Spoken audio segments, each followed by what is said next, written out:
I'd like to introduce the next speaker, Knut Ljøgodt, Doctor of Philosophy, is a Norwegian art historian who studied at the University of Oslo and at the Courtauld Institute of Art, London. He was director of the Northern Norway Art Museum in Tromsø, Norway from 2008 until 2016. He's the founding director of the Kunsthal Svalbard in Spitsbergen in the Arctic, and formerly a curator in the National Gallery of Oslo. Ljøgodt has published several books and articles and curated a number of exhibitions on 19th century Scandinavian and Western art, as well as modern and contemporary art. He was, together with Marit Lange and Christopher Riepel, curator of the Peder Balke exhibition shown in Tromsø and in the National Gallery of London in 2014-15. So please welcome Knut. In the summer of 1832, the young artist Peder Balke ventured on a journey to the northernmost part of his native Norway. He was the first Norwegian artist to travel to the north, and this dramatic Arctic landscape that he saw here came to haunt his paintings for the rest of his life. But why did a young artist, who was then studying in Stockholm, which we will hear more about later, decide to undertake such an adventurous journey? I will move on to the next picture. To answer that, I believe we should look into how the North was perceived traditionally. And historically, it was often seen as something remote and dangerous, Ultima Thule, with, as you can see from this map from the late 1500s, strange beasts, dragons or something like that, surrounding the North Pole. And that was an idea that continued to dominate the image of the North for centuries. Still does, I suppose. And some of the earliest depictions of the North were, shall we say, more or less undertaken as a part of scientific journeys. This is an example of that. The Swedish officer and artist Anders Fredrik Skjøldebrand, who in 1800 journeyed to the northernmost parts of Scandinavia and illustrated or published his drawings as etchings in an album called Voyage Pittoresque au Cap du Nord, which you see an example of here. This is the North Cape.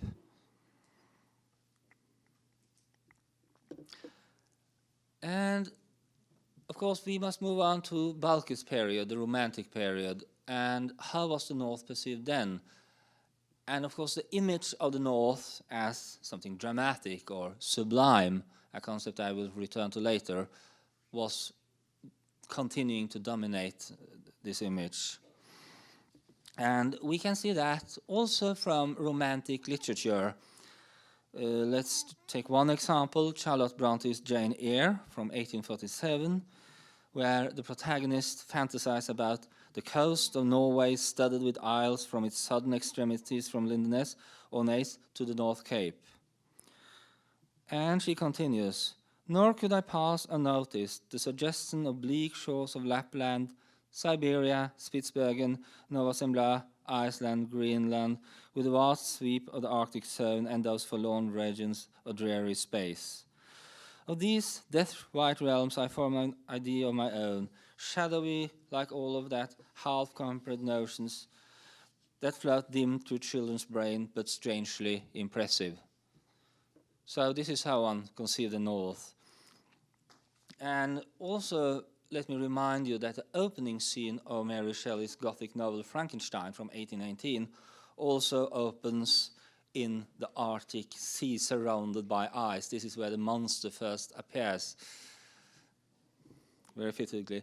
And since we are here in the US, we should also mention Edgar Allan Poe, who describes the dramatic nature of Lofoten in the northern Norway in his famous short story A Descent into the Maelstrom, where the sea burst into this whirlwind, maelstrom, and the viewers falls to the ground in awe of nature. And all this is connected with the idea of sublime, the overwhelming that caused fear, which became a concept of great importance to the Romantics' interest in nature. And that goes back to Edmund Burke's essay on the sublime from 1757. I'm not going into that now, you can read it yourself. However, Caspar David Friedrich, the great romantic landscape painter of Germany, his Eismer, ISOC, COI, sorry, reflect, of course, that notion as well. And Friedrich himself, he had never been to the north, he had never been to northern Scandinavia or to Spitsbergen. He had studied ice flakes on the river Elbe, made little studies of that, and composed this, which is his idea of the North Sea. It should be also mentioned, which some was discussed earlier today, that this painting used to belong to the Norwegian painter Johan Christian Dahl, who lived in Dresden and who, as we have learned, was Balke's pupil, so Balke must have seen this painting. Of course, that was later than his 1832 journey, but it might have, helped forming his ideas about how the North should be depicted. Well, as you can see, the North is a dangerous place. I know it because I've lived there for 13 years. So we see that this image of the North as a dramatic place, dangerous nature, continues. And this is a painting by the French artist François-Auguste Biard, fighting polar bears from probably 1839. And he actually went on a journey, a scientific journey, to both northern Scandinavia and to Spitsbergen in 1839, the so-called Recherche expedition. However, there is a theory that this was painted before he went there. So this shows more his idea of what he would meet than the actual North. And that goes also, of course, for the British painter Edwin Landseer's famous Man Proposes, God Disposes from 1864. And this was also inspired by an expedition to the Arctic Sea, the Franklin expedition of 1845, where the ship and its crew were lost, and one speculated on the crew's fate, and this is how Landseer imagined it. Now, let me return to Balke. In addition to the more general romantic ideas, another important aspect for Balke's wish to undertake a journey to the north was that he in Stockholm encountered works by artists who actually had been to northern Scandinavia and liked those we have seen so far, including Skjøldebrand, who we have already met, and the German artist Christian Esdorff. Yes. And I thought it might be interesting for you to see a map. There is also a couple of very nice maps in the Met exhibition. This is another one. But we have pointed in where he went on his journey. And I'm not going through all of that, but he took a ship from Trondheim, which is about here in the middle of Norway, and then up along the coast. He stopped by in Tromsø and eventually up to North Cape, which was at that time considered to be the northernmost part of the European continent.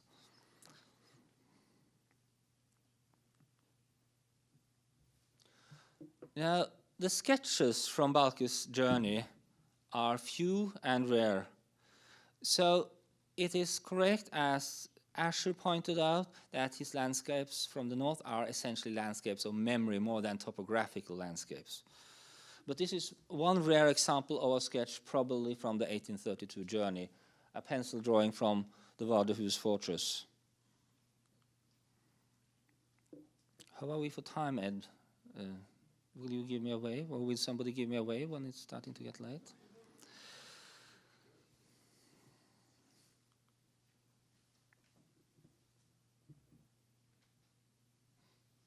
So here we have one of the early depictions of Balke from the north. He still hasn't found what we would consider his more innovative way of painting the north, but it's still a highly romantic, dramatic landscape, typical of the early Balke. And that belongs, as Asher has pointed out, to the Savings Bank Foundation B&B and is a part of the Met show. Still an early painting, but we see how he now tries to find his own way into depict this strange and overwhelming or sublime nature that he had encountered in the north. Another example of a Sami with his reindeer herd under the midnight sun. It's quite interesting because traditionally a lot of these paintings has been labeled in moonlight, but it's not Norway, so it's not moonlight, it's midnight sun. Mountain Rage, Trolltinden in Lofoten. And here is where he really starts to get closer to the Romanticism of Caspar David Friedrich and his circle. Because as we learned, Balke studied in Dresden in the 1830s and 40s with Johann Christian Dahl. But he also encountered the art and ideas of the great Romantic Caspar David Friedrich and also his circle. And that became very important for Balke's perception of the landscape. So it's rather than a topographical natural landscape, more of a visionary landscape in view with what we like to call transcendental romanticism, which means that landscape, the overwhelming landscape, puts on in contact with a world soul, something divine. So the artist and theorist Carl Gustav Karus writes about this, and I find that this goes very well along with Balke's way of isolating the motif, making the mountain appear in the background as in a vision. And here is one of his more monumental landscapes, a lighthouse on the coast of Norway. From probably the 1860s, we see the use of dark colors, which becomes more and more more into his way of painting. Sorry, I just was checking how much time I had in program. 2 minutes. I don't get my full 20 minutes of fame. All right. A motive that recurs in his art is the North Cape, as he said, and this is another example of that, also an example of how he makes the motive appear more as a vision, also corresponding with the German Romantic ideas. And it's quite elegant done, because you see the white on the top of the North Cape, that's not paint, that's the background, the layer of white, and then he has scraped away the blue-grayish hues to get to it. And this is a recurring motif in his art, and we can probably see this as his symbol for the north, because beyond there is the ice sea, the vast ice sea, but also eternity, the world soul again. And then in the 60s, these very pale, whitish landscapes. Again, the motif is one motif, a mountain or similar, is singled out and appears in the distance. Occasionally can also be a lighthouse. And even if we are going to discuss this in the panel, Chris, but when we look at this, we can understand why some people compare him to more modern painters. And then in the 60s, 70s, Balke was an isolated artist who had stopped exhibiting. He works on his own in his studio, paints these black and white seascapes for the most, like this one, and also this extremely visionary landscape of a northern light. So I'm going to conclude now. The romantic fascination with northerly landscapes is, as we have seen, closely connected to the ideas about the sublime. And Peder Balke, he was also so impressed by these ideas that he became one of the first artists to actually make his way up to the north in order to experience this landscape firsthand. And it became very important for his artistic praxis. The subjects came to haunt him for the rest of his life. But it is very important to stress that they are not topographical or naturalist paintings. They are paintings of the mood, Stimmungslandschaften, landscapes of memory.